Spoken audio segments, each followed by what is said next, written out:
اللہ کے نام سے جو سراسر رحمت ہے، جس کی شفقت ابدی ہے۔ یہ حقیقت ہے تو پھر اس میں بھی کوئی شک نہیں کہ اللہ کے نزدیک دین صرف اسلام ہے،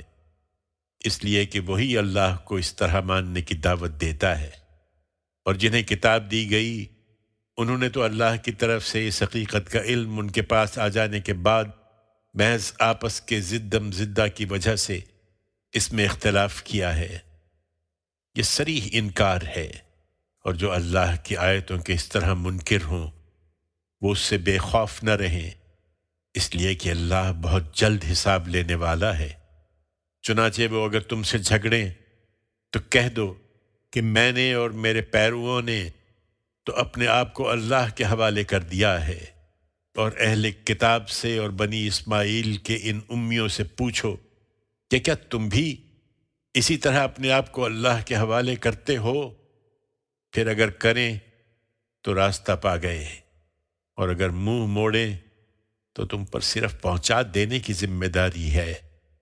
اپنے بندوں کو تو اللہ خود دیکھنے والا ہے۔ رہے یہ لوگ جو اللہ کی آیتوں کا انکار کرتے رہے ہیں اور اس کے پیغمبروں کو ناحق قتل کرتے رہے ہیں، نیز خدا کے ان بندوں کو قتل کرتے رہے ہیں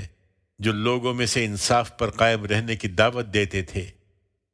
تو انہیں ایک دردناک عذاب کی خوشخبری سنا دو۔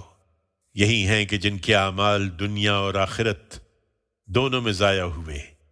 اور اب ان کا کوئی مددگار نہ ہوگا۔ تم نے دیکھا نہیں ان لوگوں کو جو کتاب سے بہرہ یاب ہوئے، انہیں اللہ کی کتاب ہی کی طرف بلایا جا رہا ہے کہ ان کے درمیان اختلافات کا فیصلہ کر دے۔ پھر دیکھا نہیں کہ انہی میں سے ایک گروہ اس سے منہ پھیر لیتا ہے، اور حقیقت یہ ہے کہ یہ منہ پھیر لینے والے لوگ ہی ہیں۔ ان کے اس رویے کی وجہ یہ ہے کہ ان کا کہنا ہے کہ دوزخ کی آگ ہمیں ہرگز نہ چھوئے گی۔ ہاں، گنتی کے چند دنوں کی تکلیف البتہ ہو سکتی ہے۔ اس طرح یہ جو کچھ گھڑتے رہے ہیں اسی نے اپنے دین کے معاملے میں انہیں دھوکے میں ڈال دیا ہے۔ لیکن کیا بنے گی اس وقت جب ان کو ہم ایک ایسے دن کی پیشی کے لیے اکٹھا کریں گے جس کے آنے میں کوئی شبہ نہیں، اور جس میں ہر شخص کی کمائی کا بدلہ اسے پورا دے دیا جائے گا، اور لوگوں پر کوئی ظلم نہیں کیا جائے گا۔ ان کا عہد تمام ہوا، اس لیے اب تم دعا کرو کہ اے اللہ، بادشاہی کے مالک، تو جس کو چاہے بادشاہی دے، اور جس سے چاہے یہ بادشاہی چھین لے، اور جس کو چاہے عزت دے، اور جس کو چاہے ذلیل کر دے۔ تمام خیر تیرے ہی اختیار میں ہے، بے شک تو ہر چیز پر قدرت رکھتا ہے۔ ہم جانتے ہیں کہ تو رات کو دن میں اور دن کو رات میں پروتا ہوا لے آتا ہے، اور جانتے ہیں کہ تو مردے سے زندہ کو اور زندہ سے مردے کو نکالتا ہے، اور جس کو چاہتا ہے بے حساب روزی عطا فرماتا ہے۔ یہ اللہ کا فیصلہ ہے، اور ان اہل کتاب کے لیے ان قریب صادر ہو جائے گا۔ اس لیے ایمان والے اب مسلمانوں کو چھوڑ کر ان منکروں کو اپنا دوست نہ بنائیں، اور یاد رکھیں کہ جو یہ کریں گے اللہ سے ان کو کوئی تعلق نہیں ہے، الا یہ کہ تم ان سے بچو جیسا کہ بچنے کا حق ہے۔ اللہ تمہیں اپنے آپ سے ڈراتا ہے، اور اس لیے ڈراتا ہے کہ ایک دن تمہیں اللہ ہی کی طرف لوٹنا ہے۔ اے پیغمبر، ان مسلمانوں سے کہہ دو کہ جو کچھ تمہارے دلوں میں ہے تم اسے چھپاؤ یا ظاہر کرو، اللہ اسے جانتا ہے، اور زمین اور آسمانوں میں جو کچھ ہے اسے بھی جانتا ہے، اور اللہ ہر چیز پر قدرت رکھتا ہے۔ جس دن ہر نفس اپنی کی ہوئی نیکی سامنے پائے گا، اور اس نے جو برائی کی ہوگی اسے بھی دیکھے گا، اس دن وہ تمنا کرے گا کہ کاش اس کے اور اس دن کی پیشی کے درمیان ایک لمبی مدت حائل ہو جاتی۔ یہ اللہ کی نصیحت ہے، اور اللہ تمہیں اپنے آپ سے ڈراتا ہے، اور اس لیے ڈراتا ہے کہ اللہ اپنے بندوں کے لیے بڑا مہربان ہے۔ ان سے کہہ دو کہ اگر تم اللہ سے محبت رکھتے ہو تو میری پیروی کرو، اللہ تم سے محبت کرے گا اور تمہارے گناہوں کو بخش دے گا،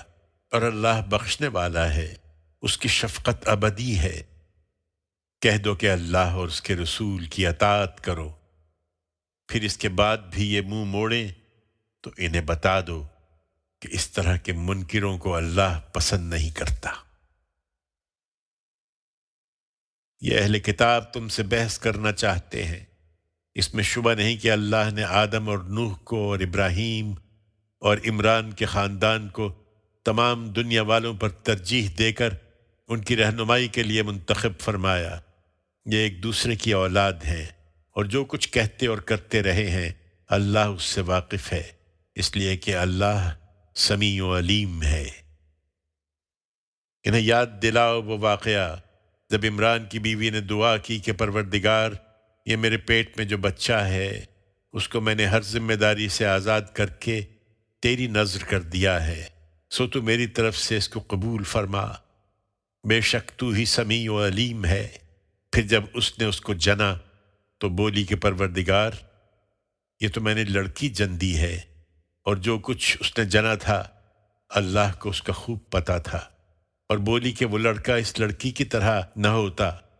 خیر اب یہی ہے، اور میں نے اس کا نام مریم رکھ دیا ہے، اور اس کو اور اس کی اولاد کو میں شیطان مردود سے تیری پناہ میں دیتی ہوں۔ اس کے احساسات یہی تھے، تاہم اس کے پروردگار نے اس لڑکی کو بڑی خوشی کے ساتھ قبول فرمایا اور نہایت عمدہ طریقے سے پروان چڑھایا، اور زکریا کو اس کا سرپرست بنا دیا۔ چنانچہ جب کبھی زکریا محراب میں اس کے پاس جاتا تو وہاں اللہ کی عنایت دیکھتا تھا۔ اسی طرح کے ایک موقع پر اس نے پوچھا، مریم، یہ کہاں سے پاتی ہو؟ اس نے جواب دیا، یہ اللہ کے پاس سے ہے۔ اس لڑکی پر کہ تمہارے پروردگار کا کرم تھا، اس میں شبہ نہیں کہ اللہ جس کو چاہتا ہے بے حساب دیتا ہے۔ یہی موقع تھا کہ زکریا نے اپنے رب کو پکارا، اس نے دعا کی کہ پروردگار، تو مجھے بھی اپنی جناب سے ایسی ہی پاکیزہ اولاد عطا فرما، یقیناً تو اپنے بندوں کی دعائیں سننے والا ہے۔ اس کے جواب میں فرشتوں نے اس کو ندا دی جبکہ وہ محراب میں کھڑا نماز پڑھ رہا تھا کہ اللہ تجھے یحییٰ کی خوشخبری دیتا ہے، جو اللہ کے ایک کلمہ کی تصدیق کرنے والا سردار اور دنیا کی لذتوں سے کنارہ کش اور خدا کے نیک بندوں میں سے ایک نبی ہوگا۔ اس نے تعجب سے پوچھا، پروردگار، میرے ہاں لڑکا کہاں سے ہوگا؟ میں تو بوڑھا ہو چکا اور میری بیوی بھی بانجھ ہے۔ فرمایا، اللہ اسی طرح جو چاہے کرتا ہے۔ اس نے عرض کیا، پروردگار، پھر میرے لیے کوئی نشانی ٹھہرا دیں۔ فرمایا، تمہارے لیے نشانی یہ ہے کہ 3 دن تک تم لوگوں سے اشارے کے سوا کوئی بات نہ کر سکو گے، ہاں تسبیح و تحلیل البتہ کر سکو گے، لہٰذا یہ دن اسی طرح گزارنا، اور اس دوران میں اپنے پروردگار کو بہت یاد کرنا اور صبح و شام اس کی تسبیح کرتے رہنا۔ اور وہ واقعہ بھی انہیں یاد دلاؤ جب فرشتوں نے مریم سے کہا، اے مریم، اللہ نے تجھے برگزیدہ کیا ہے اور پاکیزگی عطا فرمائی ہے، اور دنیا کی تمام عورتوں پر ترجیح دے کر اپنی ایک عظیم نشانی کے ظہور کے لیے تم کو منتخب کر لیا ہے۔ اس لیے اے مریم، اب اپنے پروردگار کی فرما برداری میں لگی رہو، اور اس کے حضور میں جھکنے والوں کے ساتھ رکوع و سجود کرتی رہو۔ یہ غیب کی باتیں ہیں اے پیغمبر جو ہم تمہیں وحی کر رہے ہیں، اور حقیقت یہ ہے کہ جب ہیکل کے خدام یہ فیصلہ کرنے کے لیے کہ ان میں سے کون مریم کی سرپرستی کرے گا اپنے اپنے قرعے ڈال رہے تھے تو تم اس وقت ان کے پاس موجود نہ تھے، اور نہ اس وقت ان کے پاس موجود تھے جب وہ اس معاملے میں ایک دوسرے سے جھگڑ رہے تھے۔ انہیں یاد دلاؤ جب فرشتوں نے کہا، اے مریم، اللہ تجھے اپنے ایک کلمہ کی بشارت دیتا ہے، اس کا نام مسیح عیسیٰ ابن مریم ہوگا، وہ دنیا اور آخرت دونوں میں صاحب وجاہت اور مقربین میں سے ہوگا، لوگوں سے گہوارے میں بھی اپنی نبوت کا کلام کرے گا، اور بڑی عمر کو پہنچ کر بھی اور صالحین میں شمار کیا جائے گا۔ وہ بولی، پروردگار، میرے ہاں بچہ کہاں سے ہوگا؟ مجھے تو کسی مرد نے چھوا تک نہیں، فرمایا اسی طرح اللہ جو چاہے پیدا کرتا ہے، وہ جب کسی معاملے کا فیصلہ کر لیتا ہے تو اس کو اتنا ہی کہتا ہے کہ ہو جا، پھر وہ ہو جاتا ہے، لہٰذا اسی طرح ہوگا۔ اور اللہ اسے قانون اور حکمت سکھائے گا، یعنی تورات و انجیل کی تعلیم دے گا، اور اس کو بنی اسرائیل کی طرف رسول بنا کر بھیجے گا۔ چنانچہ یہی ہوا، اور اس نے بنی اسرائیل کو دعوت دی کہ میں تمہارے پروردگار کی طرف سے نشانی لے کر آیا ہوں، میں تمہارے لیے مٹی سے پرندے کی ایک صورت بناتا ہوں، پھر میں اس میں پھونکتا ہوں تو اللہ کے حکم سے وہ فی الواقع پرندہ بن جاتی ہے، اور مادہ زاد اندھے اور کوڑھی کو اچھا کرتا ہوں، اور اللہ کے حکم سے مردوں کو زندہ کر دیتا ہوں، اور میں تمہیں بتا سکتا ہوں جو کچھ تم کھا کر آتے ہو اور جو اپنے گھروں میں جمع کر رکھتے ہو، اس میں تمہارے لیے یقیناً ایک بڑی نشانی ہے اگر تم ماننے والے ہو۔ اور میں تورات کی تصدیق کرنے والا بن کر آیا ہوں جو مجھ سے پہلے آ چکی ہے، اور اس لیے آیا ہوں کہ تمہارے لیے بعض ان چیزوں کو حلال ٹھہراؤں جو تم پر حرام کر دی گئی ہیں، اور دیکھو میں تمہارے پروردگار کی طرف سے تمہارے پاس نشانی لے کر آیا ہوں، سو اللہ سے ڈرو اور میری بات مانو، یقیناً اللہ ہی میرا بھی رب ہے اور تمہارا بھی، لہٰذا تم اسی کی بندگی کرو، یہی سیدھی راہ ہے۔ پھر جب عیسیٰ نے محسوس کیا کہ یہ لوگ انکار ہی کریں گے تو اس نے حواریوں سے کہا،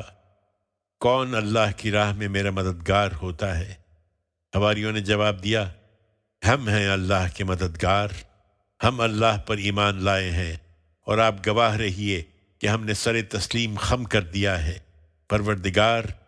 ہم نے اسے مان لیا ہے جو آپ نے نازل کیا ہے، اور اس کے تقاضوں کو پورا کرنے کے لیے رسول کی پیروی اختیار کر لی ہے، سو آپ ہمیں اس کی گواہی دینے والوں میں لکھ لیں۔